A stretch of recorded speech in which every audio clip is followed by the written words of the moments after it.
Hello friends, welcome to Saras news. मैं आदित्य चौधरी। दुनिया का सबसे पहला ऐसा हथियार जो हवा में ही ड्रोन तक को डिस्ट्रॉय कर सकता है। जी हां, एयरबॉर्न लेजर वेपन्स, हवाई लेजर हथियार। इजराइल ने एक बार फिर दुनिया को हैरान कर देने वाला टेस्टिंग किया, जिससे वह दुनिया का पहला एकमात्र ऐसा देश बन गया है जिसने ऑलमोस्ट विकास कर लिया है एक हवाई लेजर हथियार, एरियल लेजर वेपन्स। यह काफी यूनिक डेवलपमेंट है जो कि आधुनिक युद्ध, मॉडर्न वॉर को पूरी तरह से बदल के रख देगा। अगर हम हवाई युद्ध, एयर वॉर की बात करते हैं तो हमारे माइंड में एक ही हथियार आता है और उसका नाम है ड्रोन।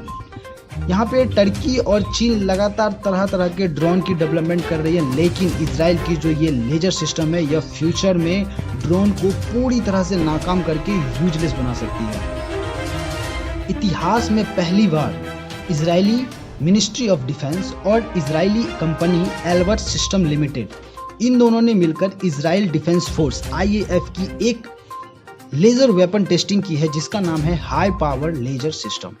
अब सवाल यहाँ ये आता है कि लेजर वेपन की टेस्टिंग कैसे की गई। Hello friends, now I am going crystal clear everything in this video.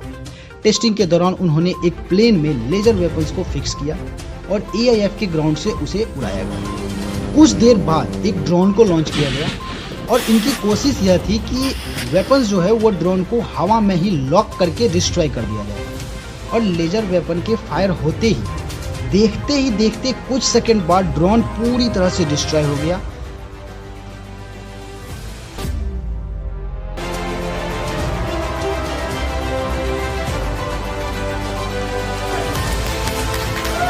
Testing के बाद दुनिया भर के देशों के रक्षा प्रणाली डिफेंस सिस्टम में एक हलचल सी मच गई, क्योंकि इजरायली लेजर सिस्टम ड्रोन को इतनी आसानी से डिकॉड करके उसे डिस्ट्रॉय कर सकता है हवा में ही। लेकिन अब यहाँ पे एक चैलेंजिंग ये आ रहा है कि इजरायली साइंटिस्ट जो है उन्होंने बोला है कि इजराइल के डिफेंस सिस्टम को पूरी तरह से लेजर सिस्टम को अपडेट करने में, पूरा डेवलप करने में कम से कम 5 साल लगेंगे। अब आप लोग अपनी राय बताइए, क्या इंडिया को यहाँ इजराइल के साथ एक MOU साइन कर लेना चाहिए जिससे DRDO इस डेवलपमेंट में अपना हस्तक्षेप, अपना हाथ दे सके। ऐसा करने से हमारे देश को काफ़ी फायदा हो सकता है। ब्यूरो रिपोर्ट, सरस न्यूज़, आदित्य चौधरी।